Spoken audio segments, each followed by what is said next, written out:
President Biden is appearing less confident lawmakers will pass his voting rights agenda. The president met with Senate Democrats on Capitol Hill Thursday. He's trying to sway Senators Kyrsten Sinema and Joe Manchin to agree to change the Senate filibuster. CBS News congressional correspondent Scott MacFarlane reports.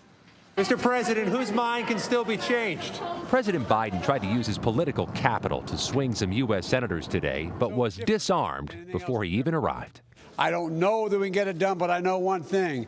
As long as I have a breath in me, I'm going to be fighting to change the way these legislatures have moving. One of the two Democratic senators the president needed announced on the Senate floor she was not on board. While I continue to support these bills, I will not support separate actions that worsen the underlying disease of division infecting our country. Democrats are pushing voting rights legislation that would make Election Day a federal holiday, require all states to allow early and mail-in voting, and make it harder for states to pass voter ID laws. But without all 50 Democrats agreeing to change Senate voting procedures and push through the new voting reforms, there is no path forward. Former President Obama tried to nudge the holdouts in an editorial, writing, "America's long-standing grand experiment in democracy is being sorely tested." 19 mostly Republican-controlled states have passed legislation restructuring voting, placing limits on ballot drop boxes and imposing tougher rules for voter IDs. We missed this time, and the state legislative bodies continue to change the law, not as to who can vote, but who gets to count the vote. Count the vote. Count the vote. He's running scared. The left believes he's failed on multiple fronts, and they don't believe he's fought hard enough to bring about voting rights. Scott MacFarlane joins me now from Capitol Hill with more. And Scott, I want to ask you right away, why are Senators Joe Manchin and Kyrsten Sinema opposed to changing the Senate's filibuster rules? What would this rule change actually look like to them? Well, Senator Sinema made it pretty unequivocal in a floor speech today, Jamie, saying getting rid of the filibuster is itself a threat to democracy. And Senator Manchin has been beating this drum for weeks, if not months, if not years. He says the filibuster is necessary for the Senate to function properly, and he keeps citing his predecessor, one of his predecessors, the former Senator Robert Byrd from West Virginia, an institutionalist, somebody who is known. His name is in the marrow of the U.S. Senate.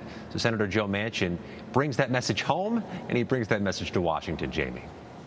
Isn't this a message that we heard from President Biden just a few years ago? So President Biden has made this new step, his first real demonstrative call to adjust the filibuster, change the filibuster, to change this fabric of Senate process. But President Biden today said this is one of those times it's necessary. He said it repeatedly and emphatically.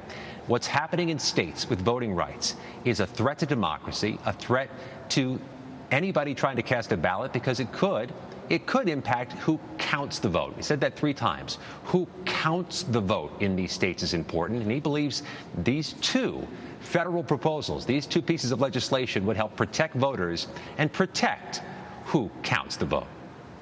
It's always interesting to listen clearly to what the politicians are saying now, right? So let's switch gears a little bit to the January 6th investigation. As Jeff Pegues was mentioning earlier, the leader of the far-right Oath Keepers militia was arrested and charged with seditious conspiracy. How significant is this step in the Justice Department's investigation in your mind? Far and away, the high watermark so far for the U.S. Justice Department in this sprawling criminal investigation and prosecution, the largest criminal investigation and prosecution in U.S. history. The first times we've heard the words seditious conspiracy in a federal charging document tied to the U.S. Capitol attack. Stewart Rhodes, not only the leader of the Oath Keepers, the founder of the Oath Keepers. And the prosecutors laid out in granular detail in their charging documents that Rhodes was amassing firearms and firearms equipment in the days and weeks ahead of the U.S. Capitol attack. What's more, they say he was mobilizing and communicating with a group of co-conspirators, now nearly 24 charged, accused Oath Keepers. Jamie, that's really the epicenter of this prosecution, the Oath Keepers case, for a few reasons. First of all, it is the largest, the most named defendants. Second of all, this is a group uniquely accused of a certain type of plotting and planning ahead of the U.S. Capitol attack, of coming with a game plan, tactical gear, and encrypted communications. What's more, the feds have made inroads into this group. they've secured guilty pleas and cooperation agreements with some members, so it is no surprise that they've secured a new top-line, high-level defendant. But one note, Jamie, I've learned that Stuart Rhodes will make his first court appearance in this case Friday afternoon, 2:30 p.m. Texas time, in the federal courthouse in the Eastern District of Texas. Oh, that's fast. We'll be watching that very closely, obviously, on Friday. One thing I found very interesting in this whole thing is that the House committee investigating January 6th has subpoenaed now 4 social media companies. You've got Twitter, Reddit, the parent companies of Facebook, Google, and YouTube as well. Lawmakers say the companies provided inadequate responses to their initial voluntary request for information. What do you think the panel is trying to learn from these social media giants?